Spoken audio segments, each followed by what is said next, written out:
বানাবো সজনে ডাঁটার একটি ভিন্ন প্রদেশের রেসিপি, যেটা বানানো তো ভীষণ সহজ আর খেতে অসাধারণ। বানাবো সর্ষের সজনে ডাঁটা কারি। কীভাবে বানালাম, কী দিলাম, অবশ্যই সব কিছু তোমাদের দেখাবো। তোমরা স্কিপ না করে পুরোটা দেখতে থাকো। তো হ্যালো বন্ধুরা, কেমন আছো? আশা করছি সবাই ভালো আছো। আমার চ্যানেলে সবাইকে স্বাগত। যারা আগে থেকেই ছিলে এবং যারা নতুন এসেছো, পাশে থাকার জন্য তাদের অসংখ্য ধন্যবাদ। প্রথমবার দেখলে চ্যানেলটিকে সাবস্ক্রাইব করার অনুরোধ থাকলো। এখানে 100 গ্রাম সজনে ডাঁটা নিয়েছি। সজনে ডাঁটার আঁশকে কিন্তু ছাড়িয়ে নিয়েছি এবং মাঝারি মাপে কেটে নিয়েছি। সাথে নিয়েছি 2টি আলু মাঝারি মাপের, সেটিও লম্বা করে কেটে নিয়েছি। এখন কড়াই বসিয়ে দিয়েছি, দিয়ে দিয়েছি সর্ষের তেল। 3 চামচ মতো সর্ষের তেল দিয়েছি। এখন কেটে রাখা আলুগুলো দিয়ে 5-6 মিনিট একটু ভেজে নেব। তাই আলুগুলো দিয়েছি, একটু নাড়াচাড়া করে দেব এবং লো ফ্লেমে এটিকে ঢাকা দিয়ে দেব, যাতে আলুটি কিছুটা হলেও সিদ্ধ হয়ে যায়। তো দেখো, একটু নাড়াচাড়া করে দিচ্ছি এবং এরপরে কিন্তু আমি ঢাকা দিয়ে দেব। এখন একটা পেস্ট বানিয়ে নেব। তাতে আছে 1 চামচ কালো সর্ষে, 1 চামচ সাদা সর্ষে বা হলুদ সর্ষে, আছে 12 থেকে 15টা রসুন এবং কয়েকটা কাঁচা লঙ্কা। তবে এখানে লবণ এবং হলুদ দিতে কিন্তু একেবারেই ভুললে চলবে না, নইলে মিশ্রণটি তিতো হয়ে যাবে। তো বানিয়ে নেব একটা স্মুথ মিশ্রণ, আর দিতে হবে অবশ্যই অল্প পরিমাণে জল। তো এইদিকে এই মিশ্রণটা আমি বানিয়ে নেব এবং এরপরে আমি আবার কড়াইতেই ঢাকনাটা খুলবো এবং ঢাকনাটা খুলে আলুটা একটু নেড়ে দিচ্ছি। দেখো, আলুতে হালকা হালকা রং চলে এসেছে। এই অবস্থাতে সজনে ডাঁটাটা দিয়ে দেব এবং দেবার পরে মিডিয়াম ফ্লেমে সজনে ডাঁটাকেও একটু কুক করে নেব মিনিট 2 থেকে 3-এর জন্য। সেই কারণের জন্য, যাতে সজনে ডাঁটাও একটু হলেও সিদ্ধ হয়ে যায়, সেই জন্য ঢাকা দিয়ে দিলাম।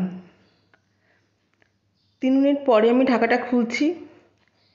আলু এবং সজনে ডাঁটা দুটোই এখানে প্রায় 70% মতো কুক করে নিতে হবে। তো আমাদের হয়ে গেছে এটা ভাজা। এখন আমি তুলে নেব। তো দেখো, অন্য একটি পাত্রে তুলে নিচ্ছি। আর এদিকে দেখো, একটা মিহি পেস্ট বানানো হয়ে গেছে। এখন ওই কড়াইতেই আবার দিয়ে দিচ্ছি 1 চামচের মতো সর্ষের তেল। তেলটি গরম হলে তাতে ফোড়নে দেব 1 চামচ গোটা জিরে, দিয়ে দেব একটি গোটা শুকনো লঙ্কা, দিয়ে 10 সেকেন্ড মতো কম আঁচে একটু কুক করে নেব এবং তারপরে দিয়ে দেব ছোটো চামচের 1 চামচ কাশ্মীরি লঙ্কার গুঁড়ো। তেলের মধ্যে কাশ্মীরি লঙ্কা গুঁড়োটা দিলে পরে রঙটা কিন্তু ভীষণ ভালো হয়। এবং একটু নেড়ে তেল ছেড়ে যাওয়া পর্যন্ত অপেক্ষা করব এবং তারপরে দিয়ে দেব যে মিশ্রণটি এখন আমরা বানালাম সর্ষের, সেই মিশ্রণটি দেবার পরেও লো ফ্লেমে ভালো করে কষিয়ে নেব এবং তেল ছাড়া পর্যন্ত অপেক্ষা করব। তেল ছাড়তে বেশিক্ষণ সময় লাগবে না, অল্প কিছু নাড়বার পরেই তেলটা ছেড়ে যাবে। এই সময় দিয়ে দিলাম 1 চামচ ধনে গুঁড়ো এবং 1 চামচ জিরে গুঁড়ো। এগুলো দিয়েও ভালো করে মিশিয়ে নেব। এই কষানোটা কিন্তু ভীষণ গুরুত্বপূর্ণ। এই কষানোটা ভালো না হলে রান্না কিন্তু ভালো হবে না। তো ধনে গুঁড়ো এবং জিরে গুঁড়ো দুটো দিয়ে ভালো করে মিশিয়ে নিচ্ছি। দেখো, ঠিক এইরকম হবে।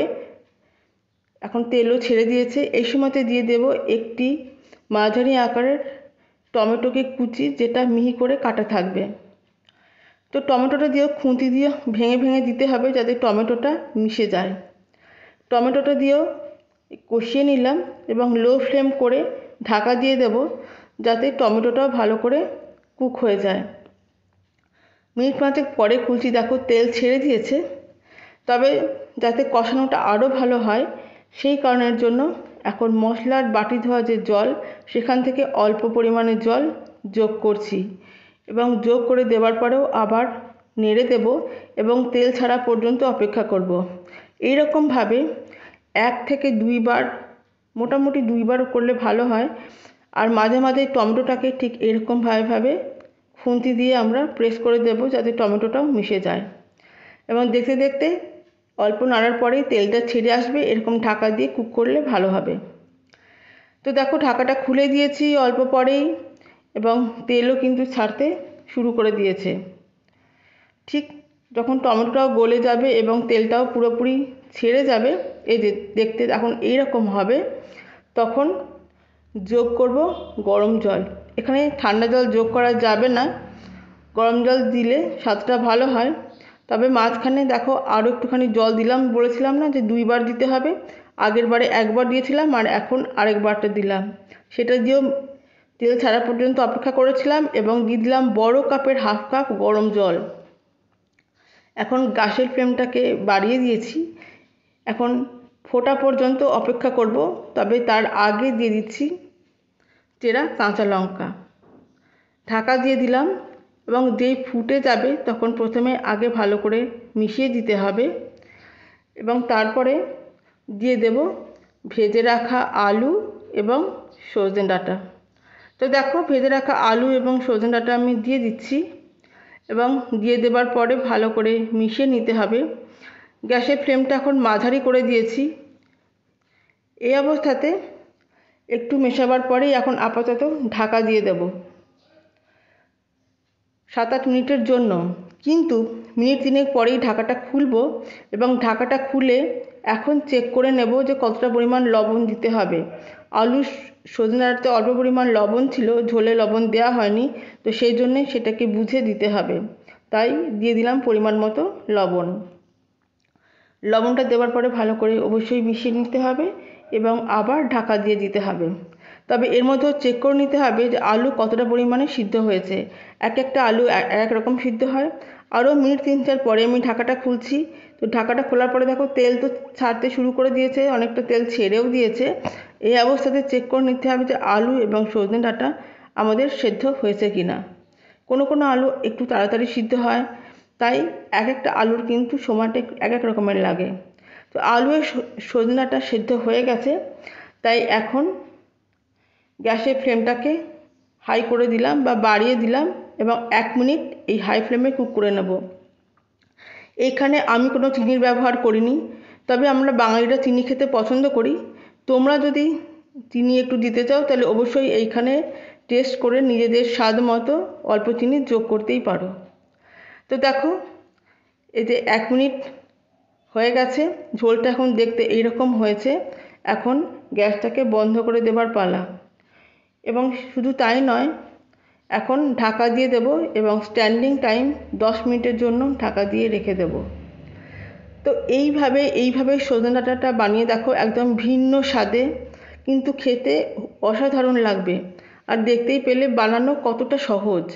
এইটা স্টিম রাইস হোক বা জিরা রাইস হোক, সব কিছুর সাথে খুব সুন্দরভাবে পরিবেশন করা যাবে। তাই অনুরোধ, তোমরাও এইভাবে একবার বানিয়ে দেখো। তো দেখো 10 মিনিট পরে আমি ঢাকাটা খুলছি, এখন আমি সার্ভ করে দিচ্ছি। দেখতেই পাচ্ছ 10 মিনিট পরে দেখতে এখন কীরকম হয়েছে। দেখতে কিন্তু এইরকমই হবে, একদম খুব ঝোলও থাকবে না, কিন্তু একদম শুকনোও হবে না।